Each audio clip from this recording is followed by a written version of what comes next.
सुरेश बैठा से मैं आग्रह करूंगा, बिल्कुल निवेदन करूंगा और उनको ये चेतावनी भी दूंगा। अनिल टाइगर देखे गुड़मुख का आप नाम सुने होंगे, अफजल अंसार, इन पर जो लोकल विधायक है सुरेश कुमार बैठा, उनका अभी तक कोई, जो सुरेश बैठा है उनको उनके बारे में संदेश दीजिए कि क्या उनको शामिल होना चाहिए, बच्चों को सहयोग करना चाहिए जो अच्छा प्रदर्शन ला रहे हैं। टोला चंदड़ा का वहाँ जाके देखिए, वहाँ रोड पास हो गया वहाँ। नमस्कार दोस्तों, आप देख रहे हैं मानवाधिकार मीडिया रांची। तो आज हम पहुंच चुके हैं रांची के राजभवन स्थित, यहाँ पर आप देख सकते हैं जेल कैंप पार्टी जो होता है वो पूरे झारखंड में बने रहने वाले एक टाइगर जयराम महतो जो नेता है वो पूरे विधानसभा में पूरे हलचल मचा देते हैं। उनकी आवाज से लोग उनकी ओर आकर्षित होते हैं। कांके विधानसभा क्षेत्र के विधायक जो है पूर्व विधानसभा प्रत्याशी विधायक श्री फुलेश्वर बैठा जी, तो हम आपको इनका वीडियो आप दिखा चुके हैं बहुत पहले। इनका कांके विधानसभा के पूर्व प्रत्याशी हैं श्री फुलेश्वर कुमार बैठा जी, इनसे हम बात करेंगे आज के बारे में। यहाँ के जो पद यात्रा इन्होंने नाम दिया है उनके बारे में कुछ जानते हैं कि किन किन मुद्दों को लेकर यहाँ पर धरना प्रदर्शन दिए। जी नमस्कार। जोहार। सर्वप्रथम आपका तहे दिल से धन्यवाद, क्योंकि आप ये सत्य है।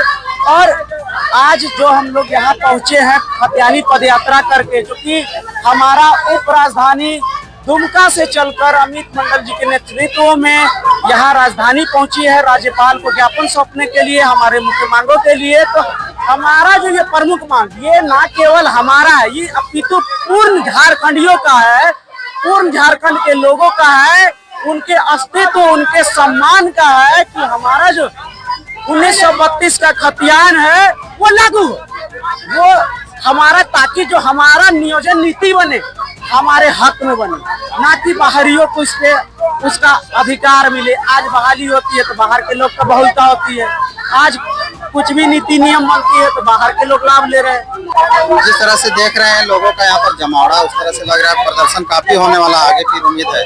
बिल्कुल, हम लोग निरंतर, चूंकि ये लागू हो या ना हो, आज सरकार में हम लोग नहीं है, हमारा एक ही हमारा सुप्रीमो आज विधायक बन के गए हैं, उन्होंने विधानसभा में भी इस बात को रखा है। और हम लोग जितने भी सदस्य, हम लोग जितने भी क्रांतिकारी सेना है, हम लोग तमाम लगातार पहले भी लड़ाई करते आए हैं, चुनाव से पूर्व भी लड़ाई करते आए हैं, चुनाव के बाद भी हम उन्हीं मांगों के साथ में लड़ाई करने के लिए तैयार है।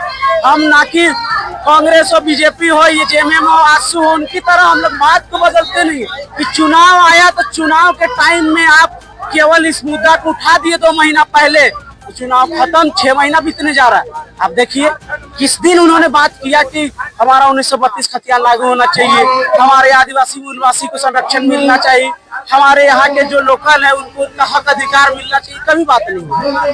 क्यों? क्योंकि उनको केवल अब ठेकेदार, कॉन्ट्रैक्टर और बड़े बड़े उद्योगपतियों से मतलब है। उनको यहाँ के लोकल आम नागरिक जिन्होंने उनको वोट देके, कीमती वोट देके जिताया, जिनको अपना मान के जिताया है, उनके लिए अब वो नहीं रहे।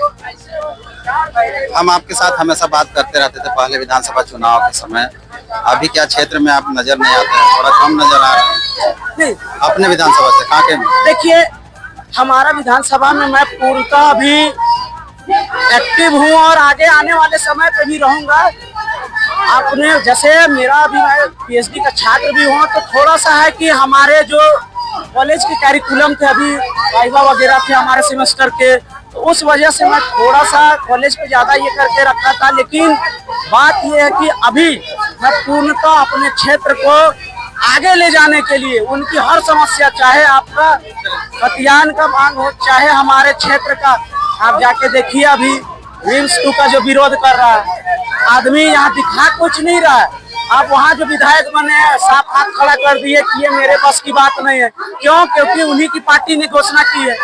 आप शिलान्यास कीजिए सब्जी बागान में, आप शिलान्यास कीजिए बीएयू के जमीन पे, और अधिकृत करने जाइए नगरी चौरा, जो कि एकमात्र है कृषि योग्य। नगरी मौजा के पास में एकमात्र विकास का ये मतलब नहीं है कि किसी गांव को उजाड़ के हम विकास करें।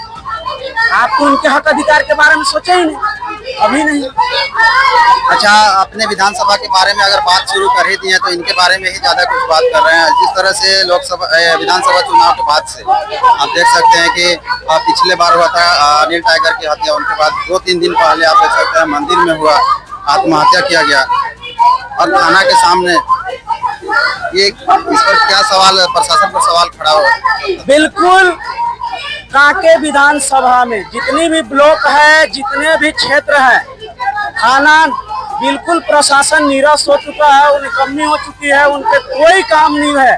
उन लोग का कोई अपना जो दायित्व है, उनका जो अधिकार है, उनका जो सम्मान है, वो चीज उन लोग अपना गरिमा को बना के नहीं रख पा रहे। उनको किससे मतलब है? उनको दलालों से मतलब। उनको मतलब किससे है? तो उनको लेवी लेने से मतलब है। उनको मतलब है तो बालू का ट्रक बह रहा उससे मतलब है।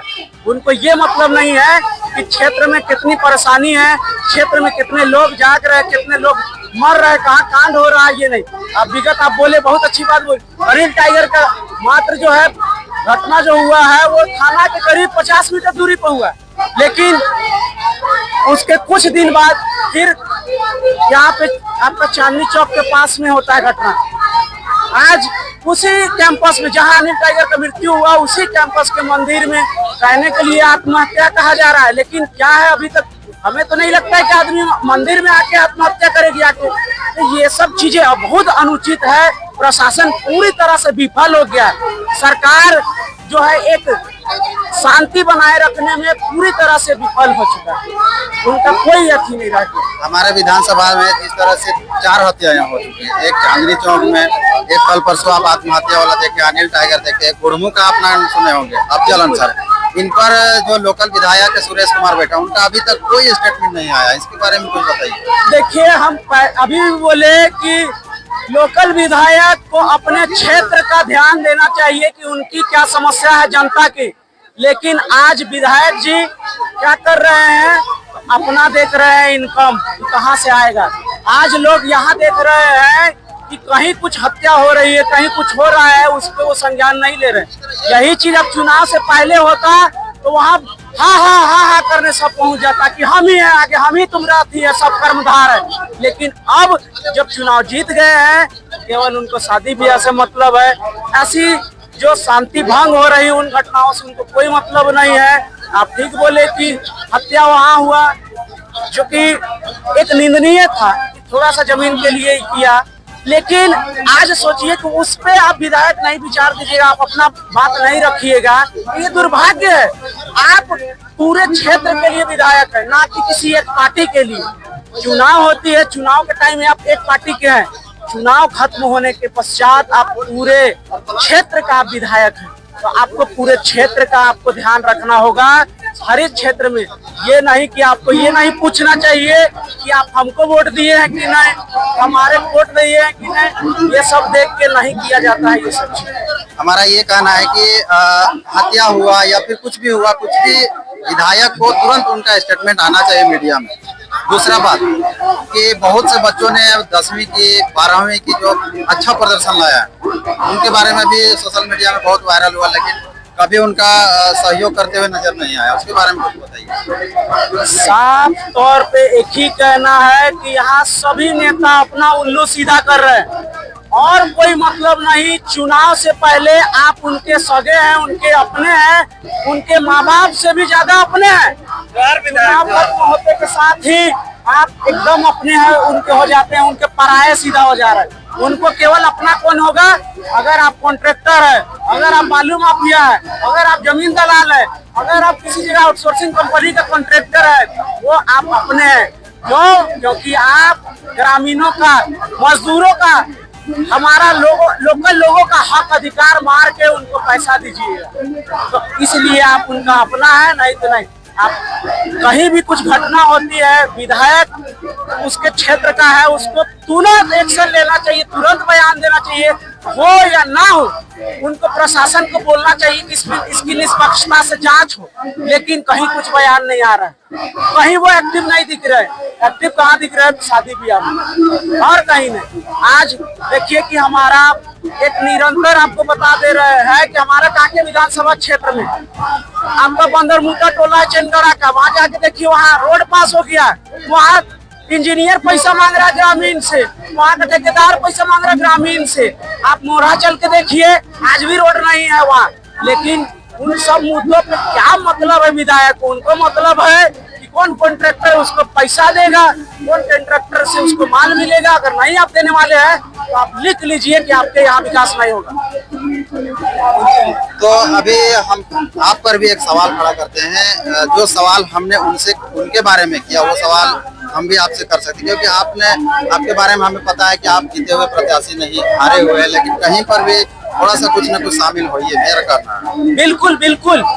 अभी रिसेंट मैंने जैसे नगरी का ही बात करें, रिम्स 2 का ही बात करें, तो हम हर जगह इस मुद्दा को हाईलाइट कर रहे हैं, क्योंकि वहाँ के स्थानीय नेता जितना भी हैं, आदिवासी संगठन के हो, कांग्रेस के जीते हुए विधायक हो, चाहे और इरफान अंसारी हो जो स्वास्थ्य मंत्री है, सभी लोग जो बोल रहे हैं डायरेक्ट ये बोल रहे हैं कि नेगेटिव न्यूज नहीं चलाइए, और वो जमीन केवल नगरी मौजा का बोल दिए कि बस वही कृषि लैंड है। तो हर जगह जहाँ भी मुद्दा हो रहा, चाहे आप देख लीजिए दाला दिल्ली में ही, जो मेरे क्षेत्र में नहीं आता है, लेकिन वहाँ भी हमने मुआवजा के लिए पिछले दिनों जाके वहाँ बात उठाई।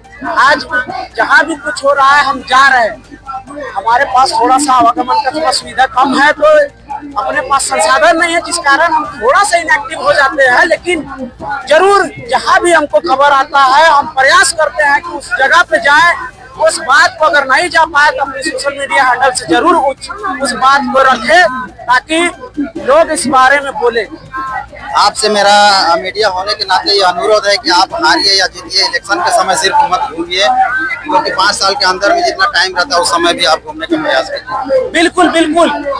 अब हमारे लिए, चूंकि इससे पूर्व मैं चुनाव नहीं लड़ा था, सामाजिक कार्यों में नहीं था, मैं सीधा स्टूडेंट था, मैं अपना छात्र जीवन जी रहा था, लेकिन चुनाव लड़ने के पश्चात चूंकि मेरे को भी लगभग 26,000 लोगों ने समर्थन दिया, तो उन्होंने हमको अपना विधायक माना है। और मैं ये आश्वस्त करता हूँ कि बिल्कुल आप मेरे पे विश्वास दिखाए हैं, तो मैं जरूर आपकी समस्याओं के लिए तत्पर खड़ा रहूंगा और उन बातों के लिए लड़ूंगा जो आपका समस्या है। हर उन बातों के लिए जहाँ भी क्षेत्र में हो, मैं जरूर आपके पास समक्ष आऊंगा और जरूर इन मुद्दों को टच करूंगा और आपके लिए आवाज उठाऊंगा, चाहे वो मुद्दा पे काम हो या ना हो, लेकिन हमारा जो दायित्व है मैं जरूर पूरा करूंगा। हमारे माध्यम से जो सुरेश बैठा है उनके बारे में संदेश दीजिए कि क्या उनको शामिल होना चाहिए, बच्चों को सहयोग करना चाहिए जो अच्छा प्रदर्शन ला रहे हैं। बिल्कुल। अरे आपका क्षेत्र में बीएयू, आपका क्षेत्र में एनएलयू, आपका क्षेत्र में बीआईटी मिश्रा है, आपका क्षेत्र में सीयूजे है, आपका क्षेत्र में रिनपास है, आपका क्षेत्र में सीआईपी, आपके क्षेत्र में आईआईसीएम है, आपके क्षेत्र में सीएमपीडीआई है। पूरी संस्था आपके क्षेत्र में, हमारे क्षेत्र से लोग इतने स्टूडेंट जब पास हो रहे हैं, तो आप उनको आश्वस्त कीजिए कि हमारा बच्चा का रिजर्व वहाँ हो एडमिशन।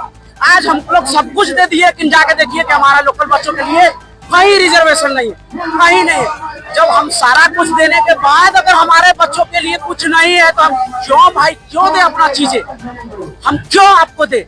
हम अपना सारा कुछ दिए आपके लिए, और हमारा क्षेत्र का एक बच्चा वहां जाके पूछिए कि एनएलयू में मेरा काके का एक बच्चा नहीं पढ़ रहा है, बीआईटी में मेरा एक बच्चा नहीं पढ़ रहा है, सीयूजे में मेरा एक बच्चा नहीं पढ़ रहा है, तो क्या फायदा होने का यार? जब हम अपना सब कुछ दे के अगर आपको बसाए और हम ही नहीं, हमारा बच्चा ही नहीं पढ़ेगा, क्या फायदा? सुरेश बैठा से मैं आग्रह करूंगा, बिल्कुल निवेदन करूंगा और उनको ये चेतावनी भी दूंगा कि एक बार चुनाव जीत जाने के बाद आपका दायित्व खत्म नहीं हो गया, ये आपका दायित्व स्टार्ट हुआ है। जो जीवन आप पहले जिए उससे कठिन जीवन अब आपको जीना चाहिए। अब आपको उससे ज्यादा लोगों को, क्योंकि अब आपके पास में प्रशासन का पावर है, आपके पास में नीति नियम बनाने के लिए भी आपके पास पावर है, आपके सरकार, आपके जो पार्टी सरकार में है, तो आपको भरपूर ग्रामीणों का करना चाहिए, ना कि आपको अपना पॉकेट देखना चाहिए, ना कि पार्टी का बात। कोई पार्टी को आप अपना बात मनवाइए कि आप 35 साल बाद यहाँ बने हैं, कांग्रेस का एक बार बना है, यहाँ विधायक बने, तो आप उस बात की उस गरिमा को बनाइए और अपनी पार्टी को ये मनवाइए कि हमारा क्षेत्र में ग्रामीण का विकास हो, उनका हक और अधिकार का हनन ना हो। ये नहीं कि केवल हमको जहाँ से नीचे से माल मिले ऊपर जाके हाय नीचे से माल, ये नहीं करें। चलिए, हमारे साथ कीमती टाइम देने के लिए धन्यवाद।